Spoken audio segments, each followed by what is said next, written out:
Ouais, je peux vous dire qu'en tout cas, Achille Emana et Kohler ce soir, on a vu dans ce multifoot la très bonne mi-temps. Vous auriez dû mener, on va voir le résumé, et puis vous écrouler. Je crois que ce soir, c'est une énorme déception pour vous, vous le disiez. Oui, c'est une énorme déception. On a commencé, on a bien joué.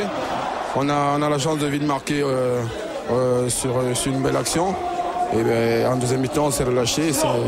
C'est là où il y a la plus grande déception, quoi. Ouais, parce qu'on vous voit, l'entame, elle est complètement pour vous. On joue depuis 10 minutes. C'est vous, Achille, qui a récupéré ce ballon, capitaine, depuis que Dominique Arribagé vous a demandé de vous investir encore plus, d'être le joueur moteur, le joueur clé de ce Toulouse Football Club. Le ballon donné à Fodé Manseré. Avant le match, Fodé Manseré, il avait dit à Dominique Armand, je vais faire une passe encore ce soir, je vais pas marquer, mais c'est mon soir. Regardez ce que fait Fodé Manseré. Ça s'appelle un double contact. Il est passé entre deux joueurs derrière, le service parfait. Pour qui? Pour la frappe pied gauche de Pansi Siriac, son premier but cette saison, son 4e en plus sans match. La joie bien sûr de votre président Olivier Sadran et Toulouse qui mène 1-0. Bien joué, dit Pansi Siriac. Fodé décisif encore. Fodé décisif encore. Seulement c'est un grand Fodé qu'on a vu ce soir, il ne faut pas l'oublier. Surtout qu'on voulait vraiment gagner ce match. On n'a pas tenu compte des résultats des autres et on a essayé de faire ce qu'on a pu. Et je suis bien content qu'il soit décisif ce soir. Oui, parce qu'Achille, vous dominez complètement cette première mi-temps. Regardez ce jeu en triangle avec le ballon pour Siriac. Le buteur en passeur, Elmander qui va marquer. Non, c'est sur le petit filet de Ludzip. Toujours un seul but en 5 mois. Lionel Mander qui ne marque pas, qui se bat pour le collectif. Mais c'est vrai que les buts d'Elmander manquent cruellement. Lui qui avait été sérieux le buteur à l'hiver. On se rappelle cette fin d'année terrible pour le Suédois. Compteur toujours bloqué à 11. Et les Rennais me diraient, il faut attendre 25-30 minutes pour voir enfin Thomer. Le ballon qui est remis par Thomer pour cette frappe de Briand qu'on a très peu vu. Il va sortir d'ailleurs à la mi-temps. Est-ce que vous n'avez pas raté le coche dans ces 25 minutes complètement dominées par votre équipe, Achille? Je pense qu'on a plus raté le coche en premier mi-temps parce que notre joueur était beaucoup plus offensif en premier mi-temps. Et c'est vrai que quand on est revenu en deuxième mi-temps, c'est là on a baissé les pieds. Et pourtant, on a bien dominé en premier mi-temps.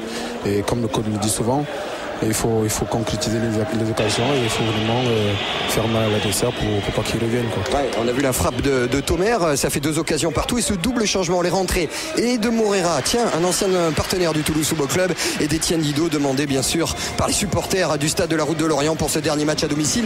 Une mi-temps chacun, dès lors c'est un tout autre match qui débute 54e minute. Il y a la frappe de Thomer, l'arrêt de Duchesne, Dominique Arribagé qui essaie de sortir le ballon, mais ces deuxièmes ballons, ils sont pour les Rennais, avec le moine côté droit et derrière, le meilleur passeur du championnat qui affine sa passe. Et que dire, je sais que vous êtes colère, Achille, mais lorsqu'on voit ce genre de geste aussi, c'est quand même le talent du meilleur passeur et du meilleur buteur rennais qui font la différence. Oui, on le savait de toute manière que Jérôme et Pagis étaient quand même des éléments clés de cette équipe et que il fallait faire très attention. Ce soir, on a bien fait attention en premier mi-temps et en deuxième mi-temps, comme j'ai dit, on a manqué de vigilance et on l'a payé cash.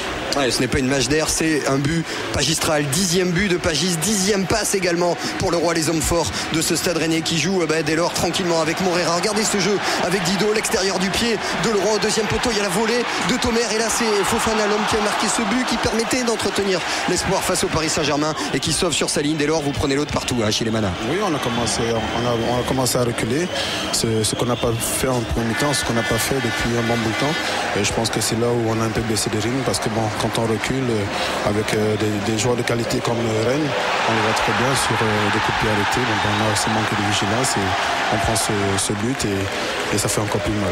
Là ça vous rend fou parce que vous le saviez que John Mensah, le rock, celui qui est bon de la tête, qui marque peu mais qui est toujours là sur le deuxième ballon après un homme au poteau, vous l'aviez travaillé ça en plus à l'entraînement. Oui, on n'arrête pas de le faire à l'entraînement et c'est là je dis que la grande déception vient de là parce qu'on travaille à l'entraînement et le jour du match on s'oublie un peu. C'est dommage, autant mieux ne plus travailler à l'entraînement et le jour du match on essaie de prendre nos responsabilités. C'est un peu là la déception. Achille, vous en sortez bien parce que regardez, Daniel Morera va marquer, c'est son premier but depuis 1 an et demi, depuis son arrivée en Bretagne. Non, parce que Philippe Calc refuse le but en suivant son assesseur et pourtant sur la passe de Michael Pagis, révélateur à l'appui, il n'y avait pas de position d'hors-jeu, ça aurait dû être le 3e but. Et puis la fin du match, vous allez pousser jusqu'au bout avec Salim Arrache qui est rentré, la frappe d'Arrache, elle va sur le petit filet, vous avez des possessions de balles, faire les bons choix, c'est dur à ce moment-là. Est-ce que vous étiez au courant des autres résultats à ce moment-là? Non, pas du tout, on n'était pas au courant. Pour nous, comme on s'est dit depuis le début du match, qu'on va essayer de faire abstraction des autres résultats, des autres matchs.